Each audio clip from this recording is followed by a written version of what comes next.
안녕하세요, 제이제이입니다. 오늘은 슬기로운 부부생활, 부부관계 좋아지는 법에 대해서 말씀드려 볼게요.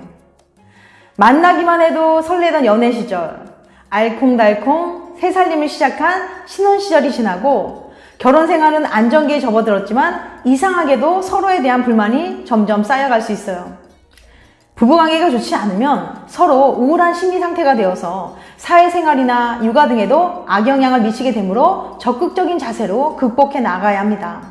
그럼 어떻게 대처하면 부부관계가 좋아질 수 있을지에 대해서 말씀드려 볼게요. 그럼 바로 시작할게요.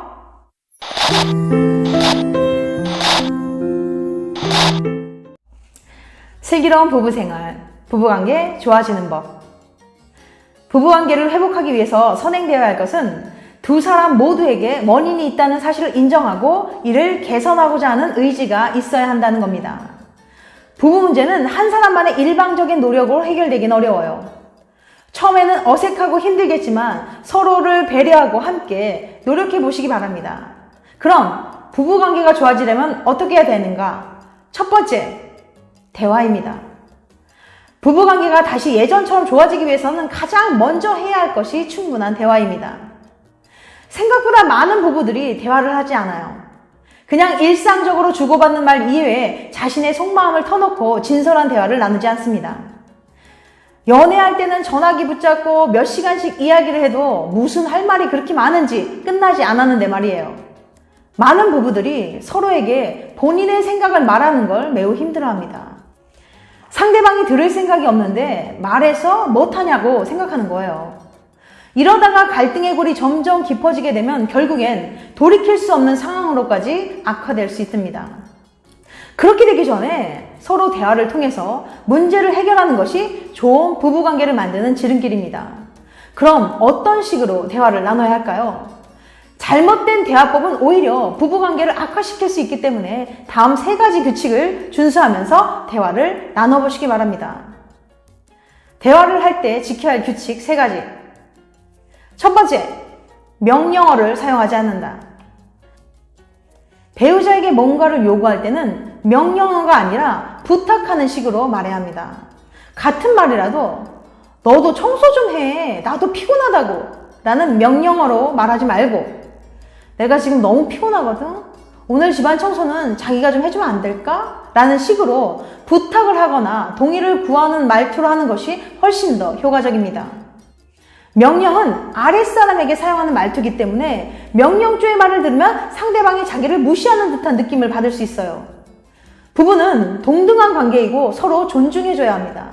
상대방에게 하인이나 아랫사람 다루듯이 대하는 명령조의 말은 되도록 하지 마세요. 두 번째, 그런데라는 말을 사용하지 않는다. 그런데라는 접속사는 앞의 말에 반론을 제기할 때 사용하는 단어입니다.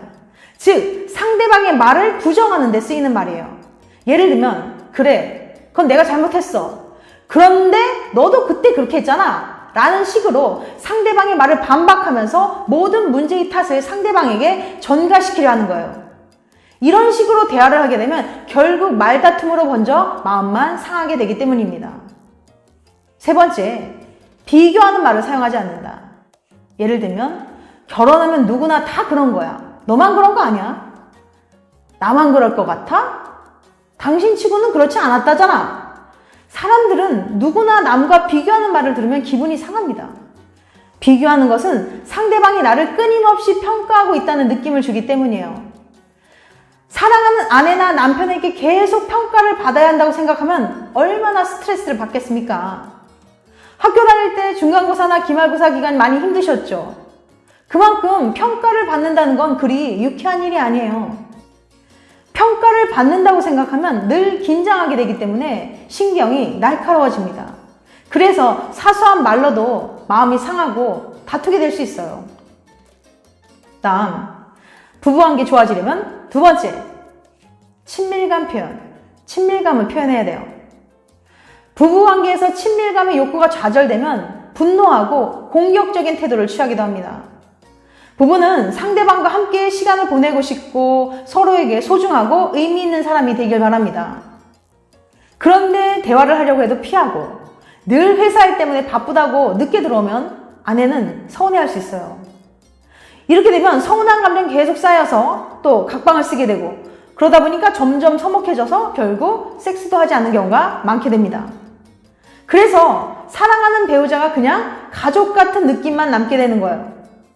이런 감정이 오래 지속되면 점점 아내의 엄마 또는 아빠 역할에는 충실하지만 아내나 남편이라는 의무는 잊어버린 채 살아가다 좁혀지지 않는 정신적 거리로 인해 이혼을 선택하기도 합니다. 부부는 마음이 멀어져도 몸이 가까워지면 마음이 가까워질 수 있지만 사랑하는 마음이 있더라도 몸이 멀어지면 마음이 멀어질 수 있어요. 그래서 부부가 함께 시간을 보내는 것이 정말 중요합니다.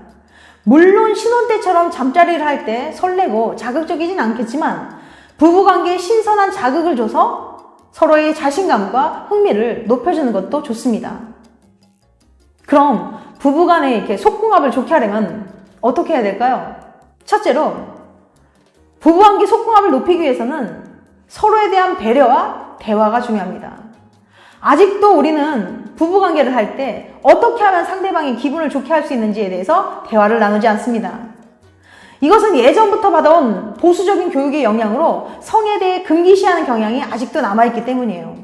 그래서 자유롭게 성에 대해서 이야기하지 못하죠. 하지만 부부가 서로에게 만족하는 성생활을 하기 위해서는 반드시 충분한 대화를 해야 합니다. 둘째로, 부부가 함께 분위기를 전환할 수 있는 일을 해보는 것이 좋습니다. 예를 들면 함께 정원을 가꾸거나 취미생활을 함께 하면서 둘만의 성취감과 즐거움을 느껴서 소원했던 사이를 극복하는 데 도움을 줄 수 있어요. 셋째로, 이따금 분위기를 바꿔서 성적인 흥분도를 높여주는 것도 좋습니다. 한 달에 한두 번 정도는 연애할 때처럼 일상에서 벗어나서 둘만의 데이트를 해보시는 건 어떨까요? 일상에서 벗어나 새로운 곳에서 함께 데이트를 하다 보면 예전 연애 시절의 추억도 떠오르면서 뭔가 달달하고 설레는 느낌이 들게 만들 수도 있어요. 또는 부부가 함께 술 한잔 마시면서 로맨틱한 분위기를 연출해보세요. 술을 마시게 되면 서로가 더 예쁘고 멋지게 보여서 성적인 흥분도가 급상승하는데 효과적일 수 있거든요. 하지만 절대 만취할 만큼 마셔서는 안 되고 적당히 마셔서 술 기운으로 기분이 좋아지는 상태까지만 마셔야 합니다. 이처럼 부부관계가 좋아지기 위해서 가장 중요한 것은 부부가 함께 보내는 시간을 가져야 한다는 것입니다. 그럼 부부관계 좋아지는 법에 대해서 말씀드리면서 마무리 접을게요. 부부관계가 좋아지기 위해서는 부부 두 사람이 함께 노력하는 과정이 필요합니다. 나는 배우자와 특별한 문제가 없이 멀어지고 있다고 생각하지만 배우자의 생각은 나와 전혀 다를 수 있습니다. 본인은 잘 기억이 나지 않는 사건이 배우자에게는 큰 상처로 남아있을 수 있고 또 반대로 내가 받은 상처를 배우자는 전혀 모를 수 있거든요. 부부관계가 좋아지기 위해서 가장 중요한 것은 두 사람이 소원해지고 있는 관계임을 인정하고 이를 개선하고자 하는 의지가 있어야 한다는 겁니다.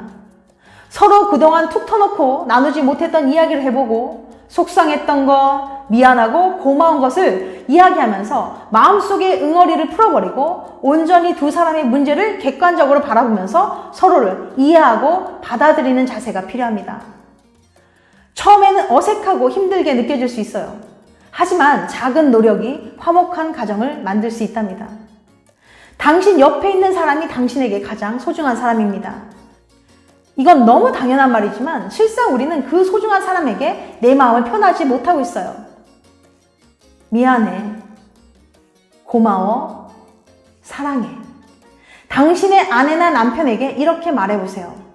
처음에는 쑥스럽고 어색하겠지만 자꾸 하다 보면 잘하실 거예요. 표현하지 않은 사랑은 사랑이 아닙니다. 당신의 마음을 표현하고 행동으로 실천해보세요. 부부가 함께 노력하는 슬기로운 부부 생활을 하시기 바랍니다. 끝까지 시청해주셔서 감사합니다. 다음에 또 봬요. 안녕.